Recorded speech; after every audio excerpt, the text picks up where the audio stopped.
Hello everyone, I'm Maria and this is Pictos channel, probably the first YouTube channel where history meets drawing.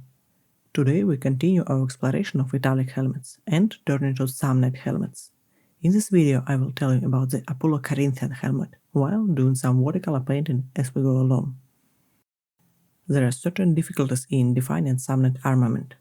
Initially the center of the territories were limited to the areas between Sangro and Ofanto rivers. However, by 5th century BC, they reached the coast, occupying the territories from Campania to the southern tip of Italy. The Samnites who migrated to the coast had close contact with the Greeks, and thus the armament has a strong influence of the Greek examples. Hundreds of depictions of coastal Samnites are known. The problem lies in determining which element of the armament are Greek and which originate from the Samnite military culture. Unlike the tribes inhabiting central and northern Italy, the Samnites, at least those living in coastal areas, used helmets with cheek guards to protect the head from the side blows. In particular, they used Attic helmet with cheek guards attached on hinges. Samnite armament in general has a strong Greek imprint, but helmets especially. Here is Greek Attic helmet, and here is Samnite variant. This type is also often referred to as Samno-Attic. In addition to Attic helmet, the Samnites, or more precisely the Lucanians, one of the Samnite tribes, use the Apollo Corinthian helmet, also called Italo-Corinthian sometimes, and variations of Thracian helmets. But all of these, of course, have local features. In general, Samnite helmets are easily recognizable due to the decorative elements, feather holders and small wings made of bronze. These elements could be used separately or both together on Samno-Attic helmets, and we will talk about this type of helmet in the next video. Apollo Corinthian helmet is most simple helmet. It has only feather holders, no wings and no cheek guards. Actually, the Apollo Corinthian helmet is a southern Italian variant of the classic Greek Corinthian helmet. It is clearly a development of the Greek form, derived from it and Italian copies of the Corinthian helmet, produced in the coastal cities of Magna Graecia. Initially appearing in Apulia, the Apollo Corinthian helmet spread through the southern Italy and through Etruscan possessions in Campania, and finally reached Etruria itself. This helmet form appears in the last quarter of the 6th century BC and continued to be used at least until to the end of the 4th century. However, its depictions in the art could be found up to the 1st century BC. This helmet type is known under various names: Ionian Chalcidian, Italo-Corinthian, but the term Apollo Corinthian is considered the most accurate. As Apullo is considered to be the birthplace of the helmet, this name most accurately reflects its origins. The most helmets of this form are decorated with engravings in the archaic Italic style or in more naturalistic Hellenistic style. However, the limited decorative repertoire and variation in the forms of early specimens indicate that they were initially produced in small area over a short period of time, after which they spread throughout the southern Italy. The Apollo Corinthian helmet got its name for a reason. The Corinthian helmet could be worn also like this, pushed back on the head. You might have seen this on the Greek statues.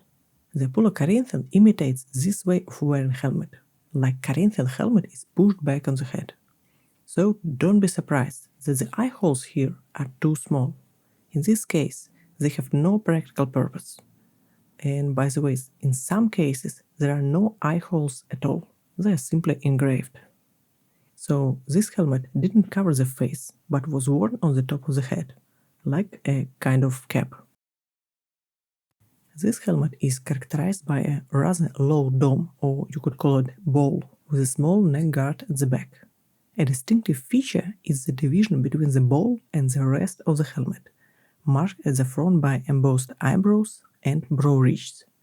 These two elements meet on the sides of the helmet, and the resulting line or step continues around the back of the helmet. This detail not only decorates the helmet, but also reinforces its structure. At the front, the chin guards are either almost in contact with each other or are completely joined together. All Apollo Corinthian helmets have holes for attaching the chin strap, one in the center of the neck guard and one on each side of the helmet. Most finds of this helmet are concentrated in the southern Italy, south of the Naples to Foggia line. This is not surprising, as this is where Apulia is located, the region that gives the name to this helmet. The center of origin and production of Apulo-Corinthian helmet is considered to be the northern or central Apulia.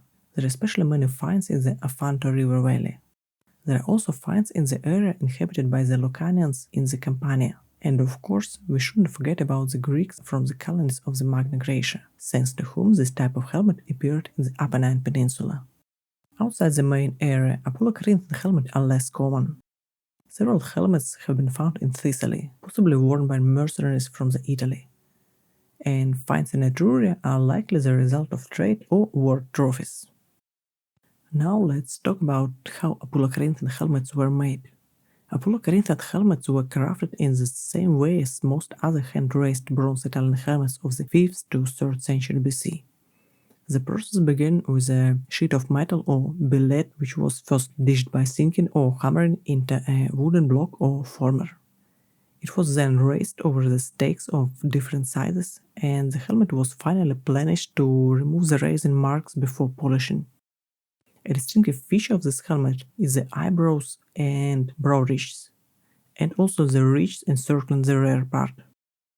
These parts were almost certainly embossed in the pitch block during the raising process, and the hammer used was undoubtedly of the cross-pane form, evidenced by marks left on the inside part of some helmets. Many of these helmets also have engraved decoration which was done with a chisel.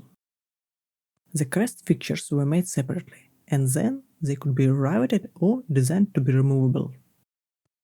Regarding the typology of the Apollo-Corinthian helmet, various researchers have identified between 5 and 7 subtypes. We would not go into the details of each subtype, but I will just say that the differentiation is based on the fact are cheek pieces connected or not, and also on presence of eye holes. If anyone is interested in learning more, I will leave the name of the original article in the video description. All these helmets had crest holders. It was located in the center of the helmet and consisted of a long stem with a U-shaped holder at the end. Most helmets also had additional holders for feathers. This looked like 2 tubes on the sides of the helmets. These antennae were made from the thin bronze stripes and were attached to the helmet at the angle about of 45 degrees.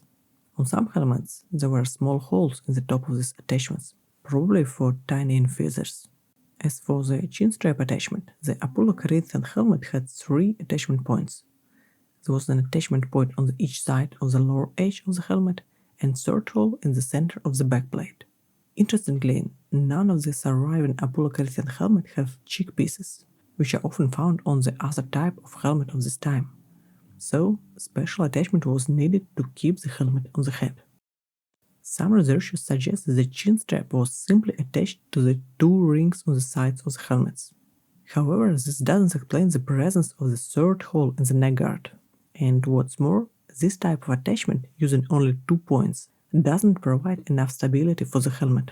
So, probably a more complex system using all 3 holes was used. Perhaps the strap passed through the ring in the neck guard and then its ends went under the chin and then were attached to the rings on the sides of the helmet. Or 2 separate straps were used, one through the rear ring and other through the side rings. And some researchers even suggest that the strap may have formed Y-shaped structure. Unfortunately, we can't say for sure which method of attachment was used, as organic materials such as leather straps have not survived.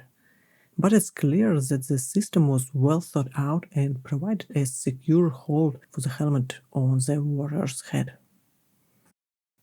A very characteristic feature of these helmets is decoration on the cheek pieces. The most popular pattern was a pair of opposing boars. This design was found on 23 helmets, and sometimes horses were depicted instead of boars. Interestingly, the style of decoration changed over time. On early helmets, animals were depicted in very stylized, almost geometric manner. For example, boar tusks were often drawn in a way that they made them look like a horn of the rhino. Here we see not only traditional boars, but also lions, sphinxes, goats, horsemen, and even scenes of wrestling. And on this helmet we have the whole zoo. They even depicted sea animals, dolphins, and various sea monsters. And on some helmets we see entire scenes from the Greek mythology. For example, one helmet depicts Hercules and his friend fighting a centaur. Such subjects strongly resembles of drawing on Greek vases of that time. However, not all helmets were so richly decorated. Some helmets had no engraved ornamentation at all. Perhaps the owners preferred a more severe style. Thank you for watching and see you in the next video about the Sumner Arctic helmet.